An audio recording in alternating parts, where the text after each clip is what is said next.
Guten Tag, Sunday down under. Had a shit sleep, but I just had an idea. I'm going to show some easy beat 45s because I had some thoughts, and I thought if I don't do it now, I'll forget. It's old age. I'll show two EPs first. This is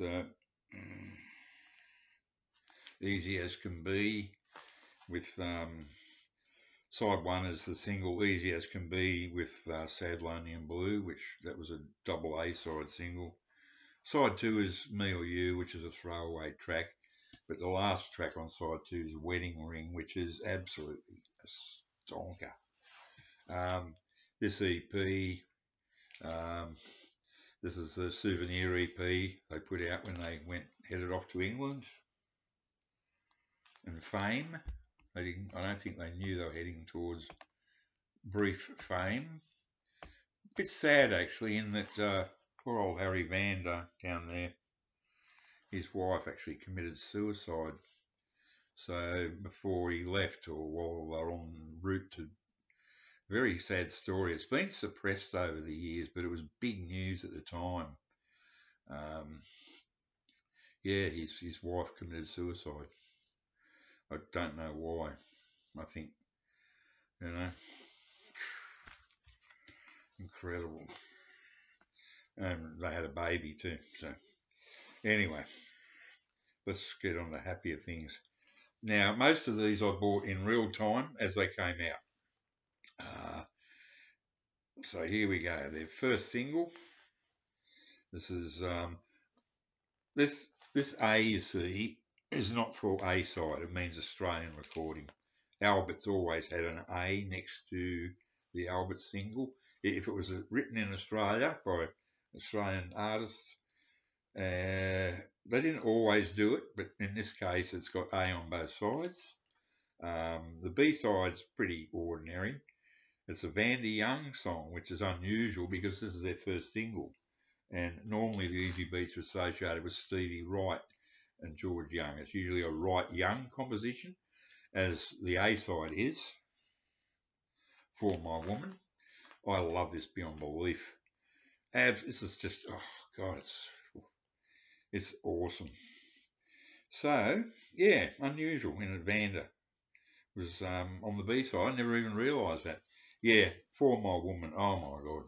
This was released, it was played on the radio and it flopped. And then She's So Fine came out, the follow-up, and that went straight to number one.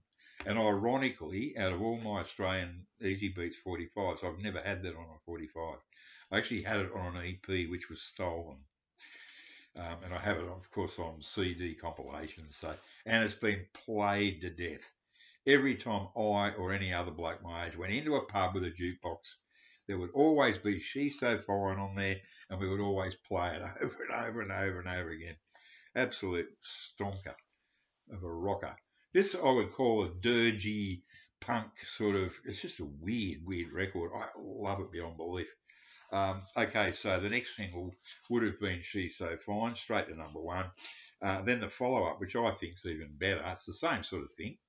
It's just a straight ahead rocker, virtually the same thing again, except even more fast and furious and over the top. Wedding Ring, fantastic single with a pretty lousy B-side, Me or You. It's nothing. It's unusual for the Easy Beats. They usually had an equally good B-side or a B-side that was good.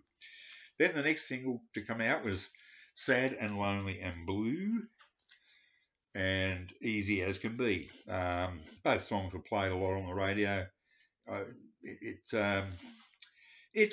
That's what I had to say. Now, this was sort of a bit of a bring down after the two full blown rockers in a row. This was sort of more mid-paced ballady, but I always felt there was something about Sad and Lonely and Blue, and I just realised recently that it's almost the same melody as Tired of Waiting by the Kinks. And if you sort of play them through in your head and you think, well, it's not a rip-off, but it's so heavily influenced by Tired of Waiting, which I love. It's one of my favourite Kinks songs. And This is not as good as Tired as Waiting. Tired of Waiting. The B-side's a throwaway track, easy as can be. Nothing. It's all right. Now the next one, I might miss a single here and there. I don't think so. I think I've got a pretty clear run here.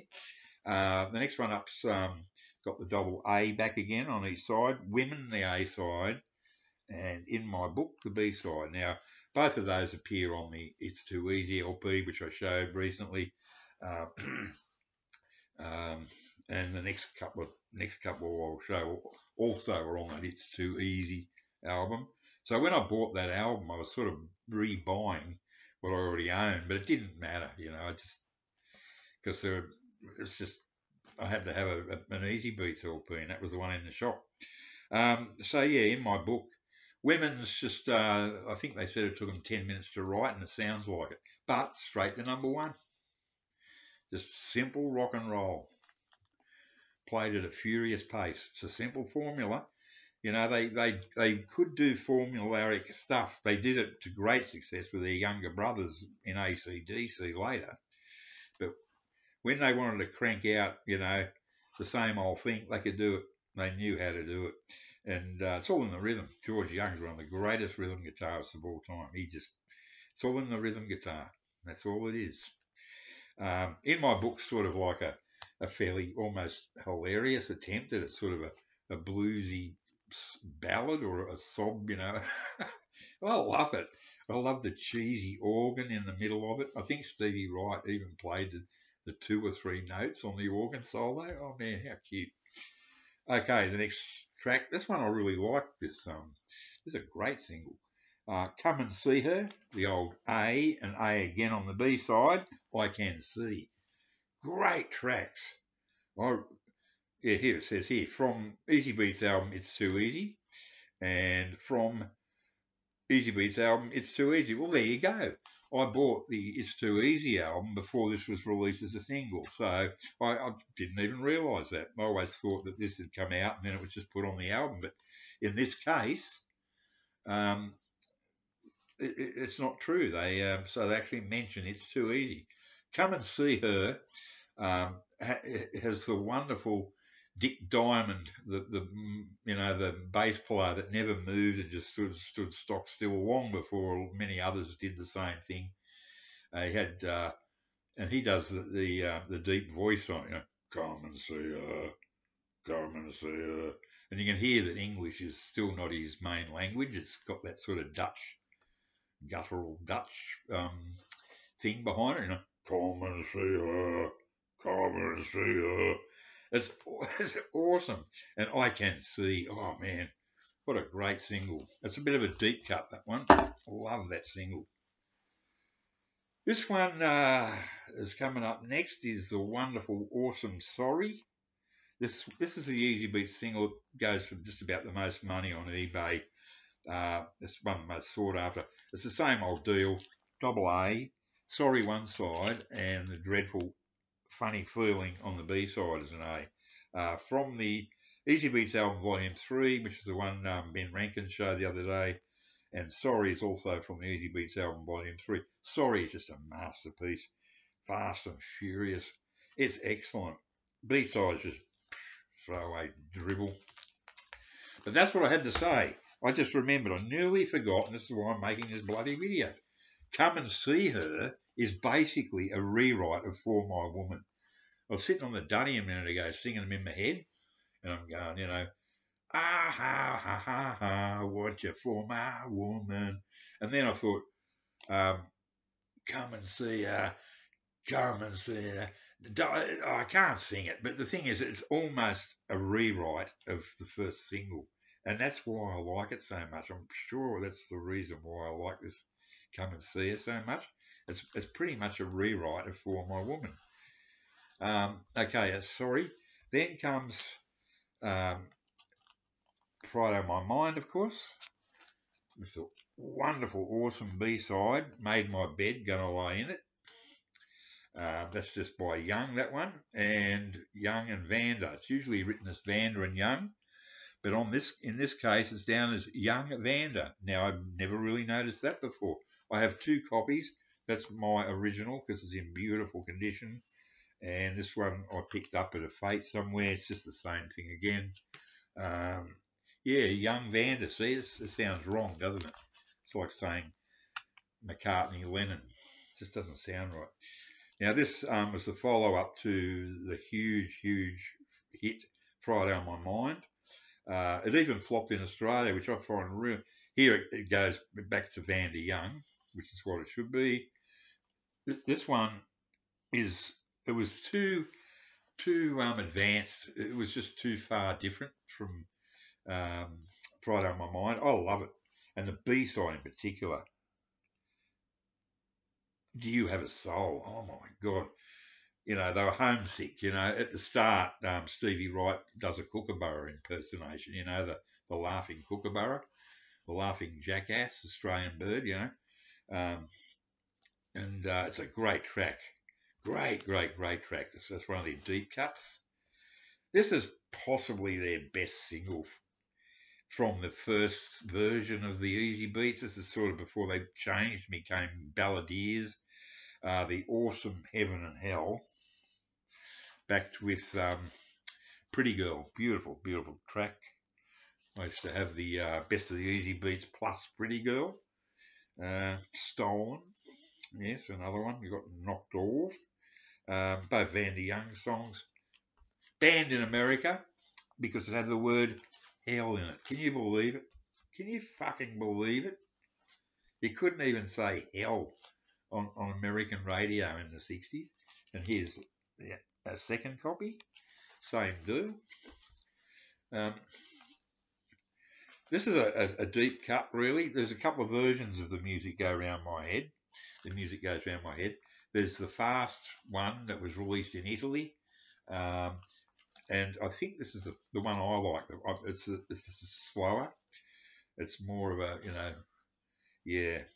It's weird. It's probably their strangest single. It's very different. I actually prefer. This is a double A again. I actually prefer "Come In, You'll Get Pneumonia." Both got radio play in Australia. It wasn't a huge hit. This record sunk without a trace. Interesting. Their new drummer Tony Cole, ex the Purple Hearts, the Brisbane band. The new drummer replaced Snowy Fleet. Uh, Come In, You'll Get Pneumonia. Carl, Vander and Young. Well. Never even noticed that before. Getting near the end now. This is my all-time favourite Easy Beats single.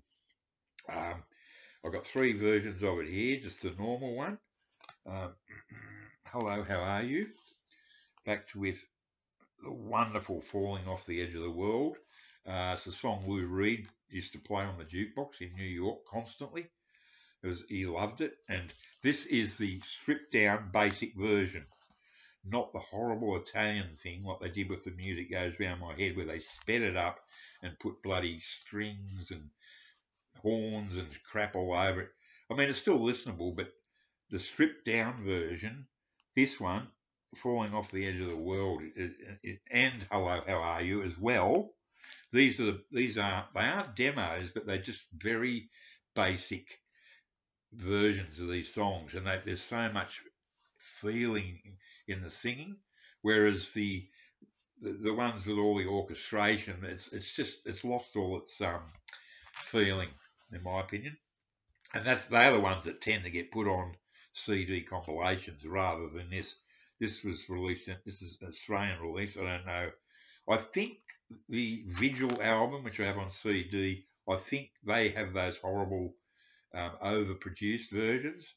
Anyway, this is just another copy of that. I always like to have a backup. I've actually given two of these away, and to me that was like cutting my right hand off.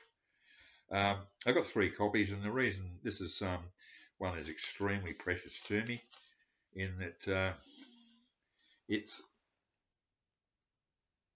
it's a sample record, not for sale, of my favourite Easy Beats single. And these are both ballads. They're not rockers. I prefer them. I prefer their ballads, basically. Their rockers are all just generic, Like it's like AC/DC. It's just the same thing over and over again with different lyrics. And this is probably one of their last, if not their last single. I am missing one. I haven't got um, In the Land of Make Believe. I have got it, but I'll be showing those in a later video. I better hurry up. Peculiar Hole in the Sky with HP Man. I think I've run out of time.